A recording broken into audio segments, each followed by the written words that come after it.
Hey guys, how you doing? Welcome to our little impromptu webinar. We started talking about this last week in the group call with Jay Tanenbaum. And Jay is now doing a lot of what I built my business on, and we're creating passive wealth being the bank from start to finish, either getting an REO property, a non-performing note, and turning it into a turnkey rental or sell a financing to an investor and owner. So what I'm going to do is I'm going to drop back on the board. I don't know much about this deal yet. Jay just gave me an overall, and I said, you know what, this is great for the group. And that's why we're putting a separate call in this week. I hope you're on here live. If not, watch it later.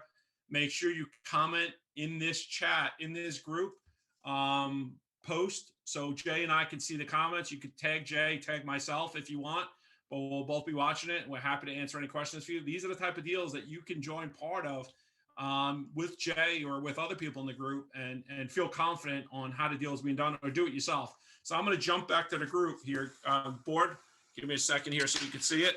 And Jay, I'm going to be asking you questions while I'm at the board because I don't have any information. So I'm going cold at this. All right. Sounds good. Can you guys see it? Can you see it, Jay, the board from there? Yes. All right. Get up, see me.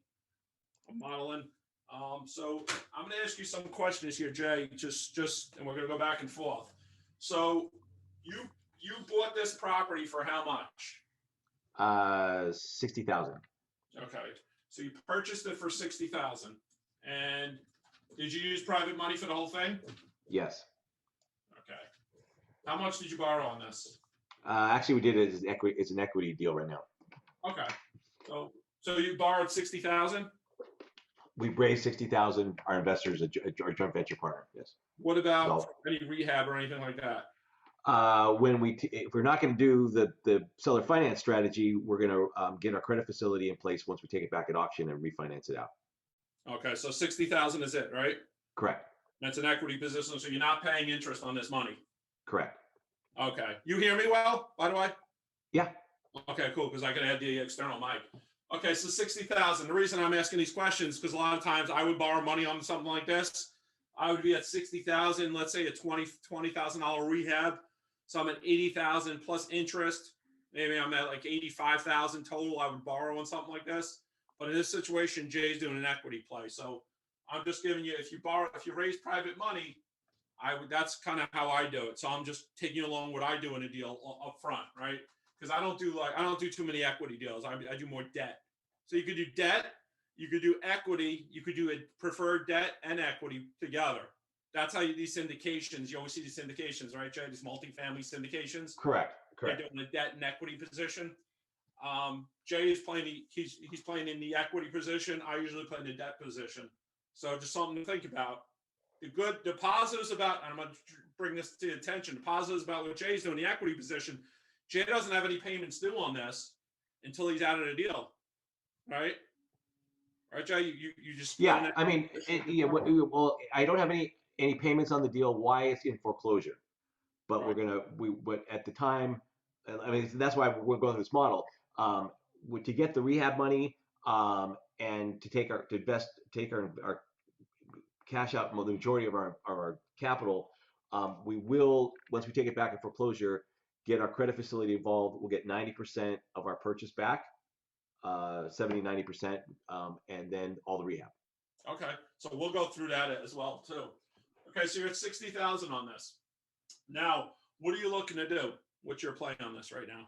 So, I mean, we've modeled it as a fix and flip, which again, even with the all cash, it's about if we raised additional, we think actually this one, our rehab budget's like $25,000. This doesn't take much. Okay, so let's just put that in there, right? Okay, so we're at 85,000, right? Right. Okay, so let's say you borrowed $85,000 on this deal. Right. Okay, can you see this well on your screen? Yeah. Okay, cool. That means everybody else should see it. So at $85,000, that's what you borrowed. And generally, I raise money at 6 to 8%. So you could kind of figure out 6% on this is like, 4,800 off, 5,000 a year or something like that, right? Mm-hmm. So even if I borrowed 90,000 on this, and I'm just giving you ideas, if I borrow 90,000, it would cover my interest cost for a year. I'll be out of this deal usually about 6 months. Correct. Okay? So now let's go here. Let's say you get this house. Let's say you do it that way, because this is the way you're doing it is probably even more money for you. So I'm going to go with people not doing equity positions, right? Maybe somebody doesn't have a credit line. Maybe somebody doesn't have equity positions or anything like that. They're just borrowing private money. They raise $85,000, right? Mm-hmm. Okay. $85,000, let's say at 8%, even. I got it usually at 6, but 8%, I'm going to go high. It's $6,800 a year, divided by 2. So let's say for 6 months,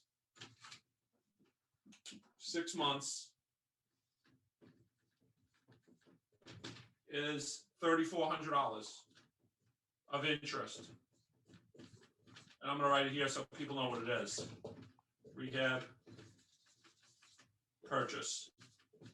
Who knows, Jay? Maybe I'll tickle your fancy and you like doing a deal like this. Probably. 88,400. Okay, so you borrowed 88,400. Let's say you just borrow 90,000. You just put $1,600 in your pocket too. Sure. 30 profit. Well, let's keep it like that. Now you fix this property up completely. Yeah.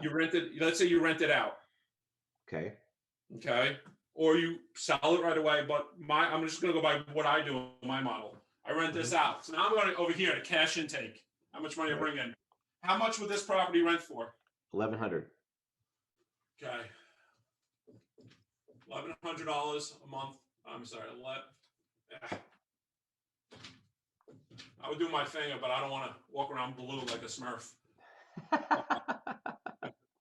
Yeah. That's what happens when it's pre-made. You see, I go. This is actually how I do my deals. I get up here and I start drawing on this board, and I have like diagrams of what I do. Part of a napkin presentation. So $1,100 monthly rent. Or a paper placemat in the diner in New Jersey.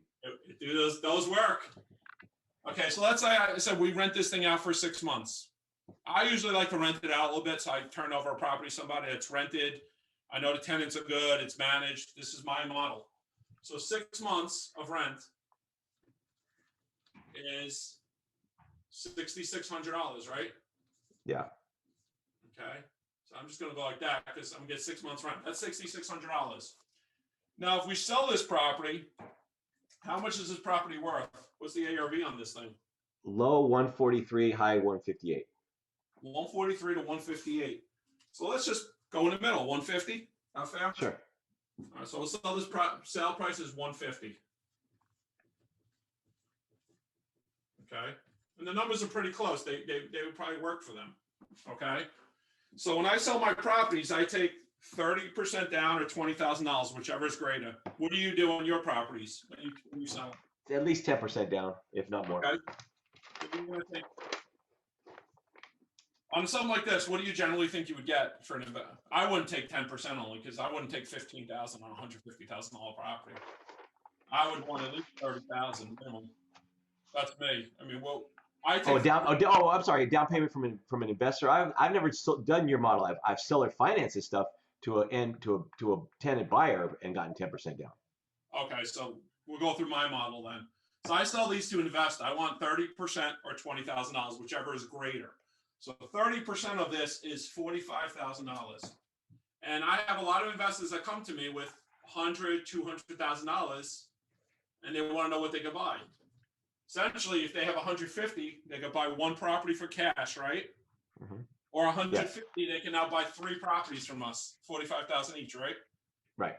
So think about how powerful that is. I just created $450,000 in properties for somebody, and I just created 3 seller finance notes for myself, right? Because we know we don't just do one property, we do tons. So now I collected for 6 months, I collected rent of $6,600 and $45,000, right, for down payment. Mm-hmm. So that leaves me 51,600. 6 months. In 6 months. We're going to look at a year in this thing. All right. So I've already collected 51,600 in 6 months. Now let's look at the payments. I gotta get my phone out here for my mortgage calculator. Okay, so we're doing, hold on a second.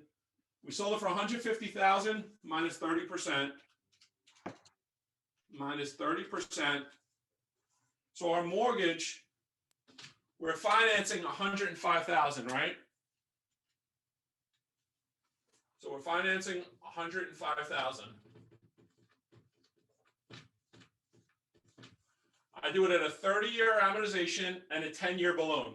That's how I do my loans. Okay. My principal and interest, and I do them anywhere from 7.99 to 10.99%. I'm going to do this one I'm going to be real conservative. I'm going to go 7.99 because it can only get better. So let me just figure out my mortgage payment here. 105,000. I'm using a mortgage calculator for this. Any mortgage calculator you want to use. I'm just using a regular mortgage calculator. My interest rate is 7.99%. Amortization is 30-year term. Okay, I'm not worried about taxes, insurance, or anything. That's separate. This is 769.73. So his principal and interest payment is 769.73. Okay. And taxes, insurance, I'm just going to estimate. I know what they are. Taxes are 167 a month. Insurance is 62. Okay, so like 230. Right. 230 estimate. Okay. I'm just looking at that because I want to make sure his payment. So his payment, 769. Watch this. Plus 230 is 999. Can we just make $1,000? Actually, you know what? I'm going to say 999 because I'm going to have some idiot hit me up and say you're wrong on your numbers. All right. So 999. 73. Okay, 999.73. Now your rent is 1,100. Okay, so you want to make this work out. So I might bring down his mortgage payment to 6.99 because he's only going to make about $100 a month, and if he's paying property management fees, you see what I'm saying? You got to adjust that a little bit. Right. So I would probably do this at 6.99. So let me just change those numbers up because I got to make it work for the investor too. And you're going to be okay, and I'll show you why. 6.99.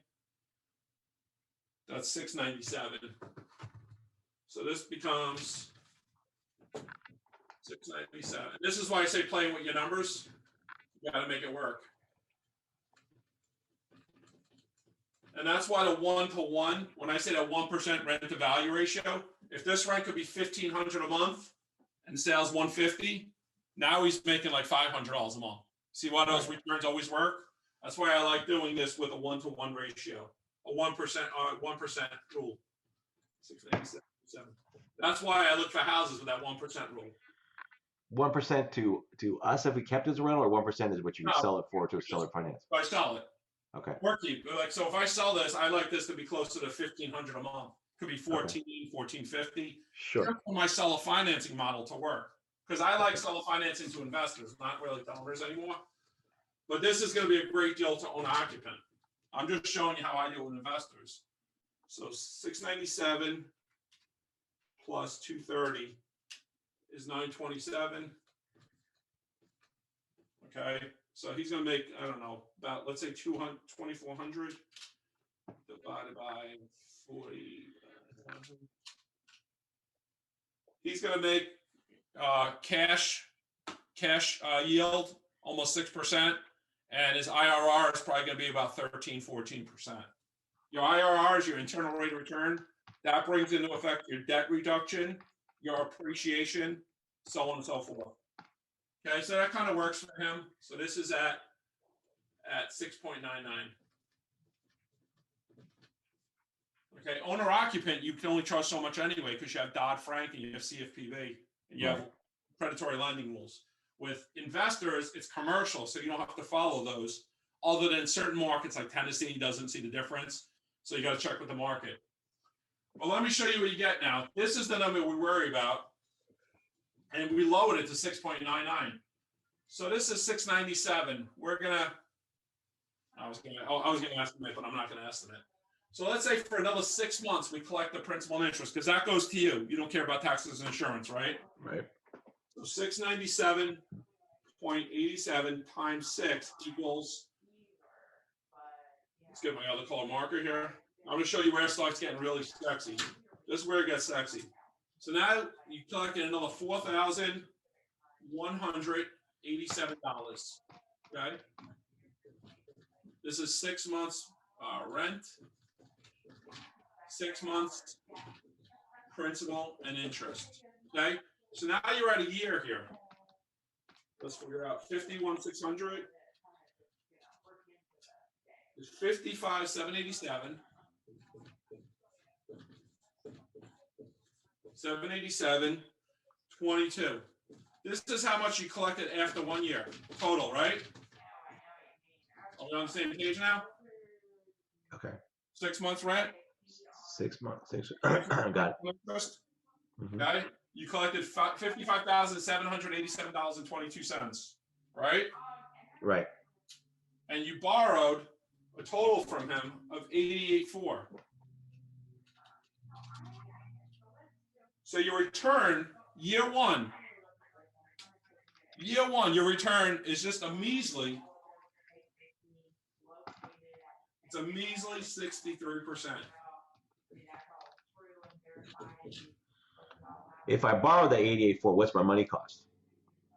I did it 8%, but I get my money at 6%. So my money costs even less. So my your 90,000 that you borrowed already factored in. You already baked in your interest payments. Right there, $3,400 for six. Okay. $3,400. Okay. Now that's 63%. Then I get some idiot out there that'll tell me, "Well, you stole all your lender money." Okay. We took 55,587. I have that in an account. I pay that to my lender when I do all this. Okay, not at once, but I take the 55,787. So let's say I borrowed 88,400, right? Minus 55,787 equals, I still have a balance. Let's just go in red. I still have a balance to my lender. Balance to lender of 32,613, right? Because I have that in an account for my lender, 55,787. I still owe them 32,613. Okay, but I have a note now for how much? 105. 105. So now I could do two things. I could either go out with my 105. Let's make it even. Let's say I want to take another 50. I want to go to somebody with an IRA, 401k, somebody with $55,000. I'm just saying 55 because I want to make it even, right? And I say, Mr. and Mrs. IRA investor, do you want to lend me $55,000 at 8%? Right? Okay. Once I go 55,000 times 8%.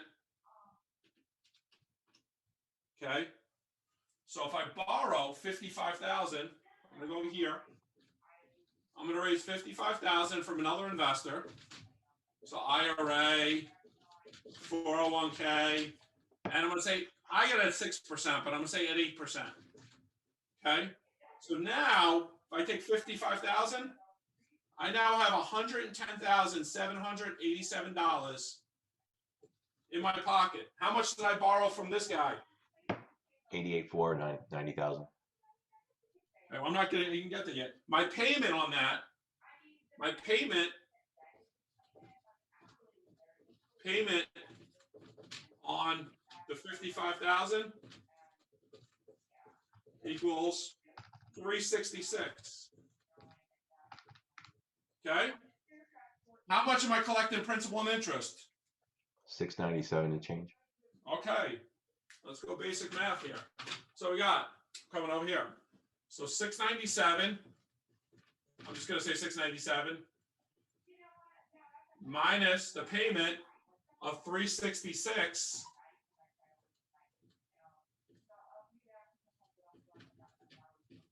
That's a positive. let's take 110, 787. That's how much I pulled in cash in this deal in the first year. 110, 787 minus 88.4 I owe my lender is 20. So here's the thing. So then I got cash 22,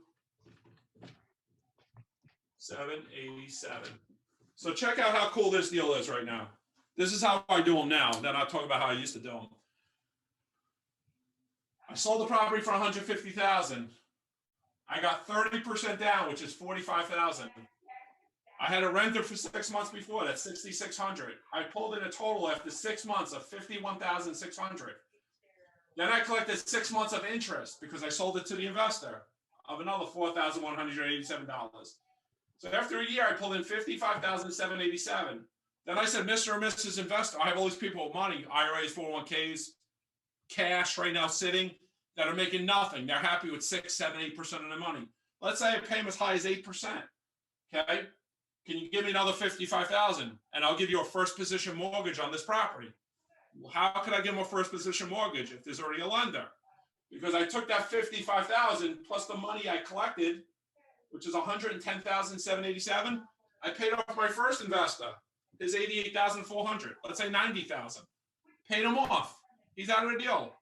If he's an equity partner, Jay, pay him off plus his equity. He's out of the deal. They got their return. Now they're happy as a pig and shit. And what do they think? They got their 90,000 back plus their profit or whatever they got. What do you think they want to do? Reinvest it. Invest in the next deal. They don't want their money sitting. It's like an army with soldiers. They're not making money. So now I put $22,000, $23,000 in this pocket, and I put $331 a month in this pocket. And this happens every single month. And what's the worst that can happen on this deal?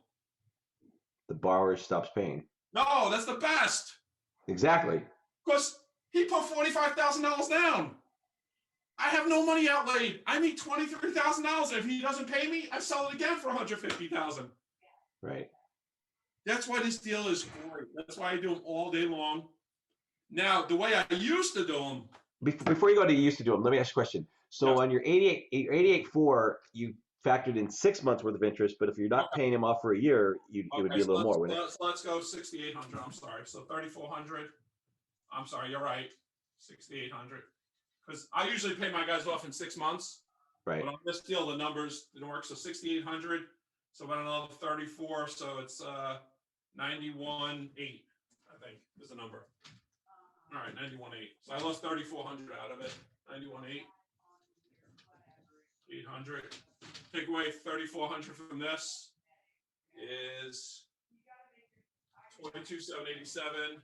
22,787 minus 3,400. 18. It's horrible. You only put in your pocket 19 grand. And the other question I have is the cash flow to your buyer from the rent. It's like the 4 to 6% cap. He's okay with that? Yeah, because they like a lot of them. They just want generally no, but some are yes. But you got to remember, I do this. I wanted to take your deal. I didn't know what I was getting. When I do my deals, if you look at the videos I do, right? This will be about a $90,000 house. Rent will be about $950. They're going to see at 8 to 10% cash on cash. But a lot of them want to build the wealth, right? Some of my investors care less about how much they make every month. They just want to build a portfolio that the attendants pay down for them because they're making money on their jobs. They're not really worried. But so if I sold it, say instead of for 150, saying to get to that 1-to-1, let's say I sold it more for like 110, right? It's just putting less money in my pocket makes it more attractive to my investor buyer, though, right? Oh yeah. Oh my God. Yeah. All day long you sell these. I wouldn't say 110. You could probably push to 125 and still give them a nice return. It's about 1%. It could be a little bit off, but when you buy in those Class D areas, you're going to see 2 to 3 times rent, but you're never going to get it. Right. Here's a property that's probably in a decent area at $150,000. What market is this in? Baltimore. Okay, so Baltimore could be or could not be, but 150,000 is probably a decent enough area. So these work all day long, but this number, you just adjust it to how much you need to make, and you want to make sure your investor's taken care of. But here's the cool thing. I'm working with investors. They come to me, they're like, I got 100, I got 200. Some have a lot more money in their pocket. What can I do with it? So I can either sell one property and they'll make their yield, or I can do this and sell them 3 of my properties. And when I sell them 3 of my properties, they now have $450,000 in value that tenants are going to pay down.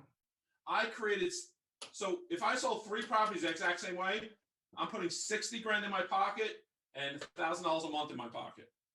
And this is the best part of it. This I don't even care that much about. This I care about. And you're usually paying off your first investor around 6 months, you said? What's that? You're usually paying off the first investor, the $90,000 investor, around 6 months? I'm usually, like, let's take my numbers. I'm usually into a deal. I buy it. We buy notes and REOs, right? Alabama, Ohio, Tennessee.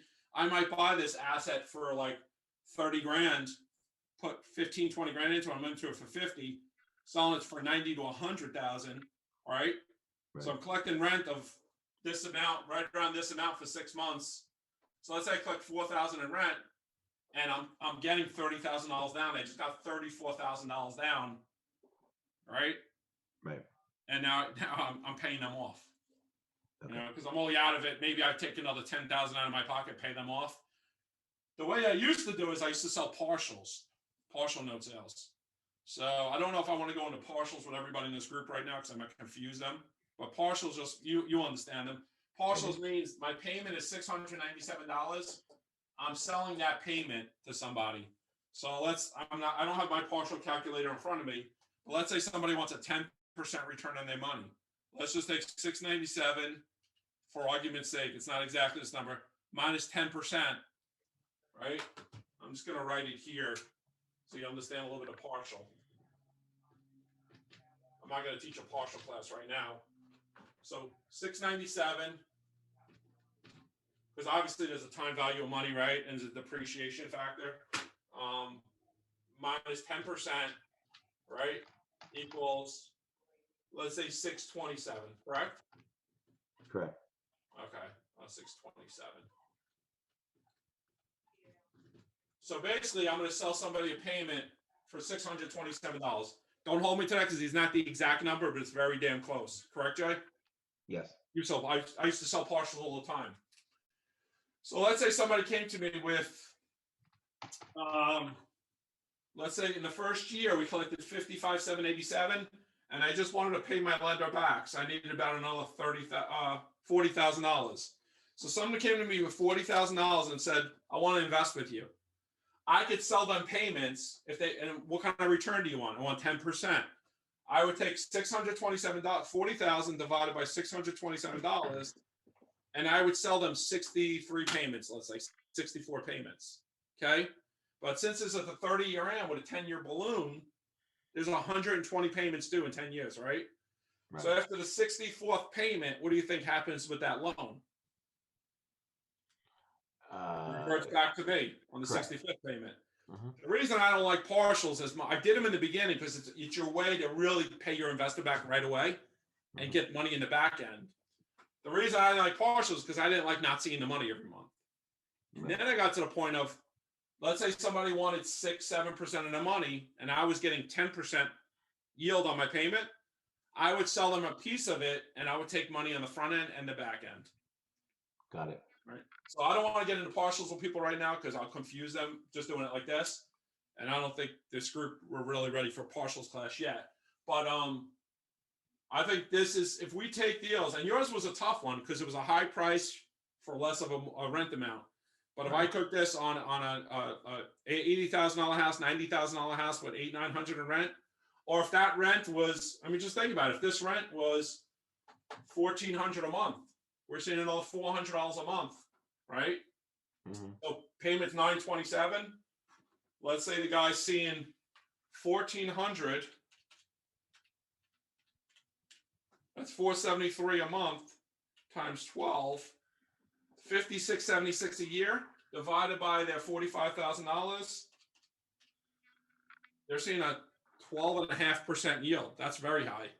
Right, exactly. Now, not normally that high. You normally see that high.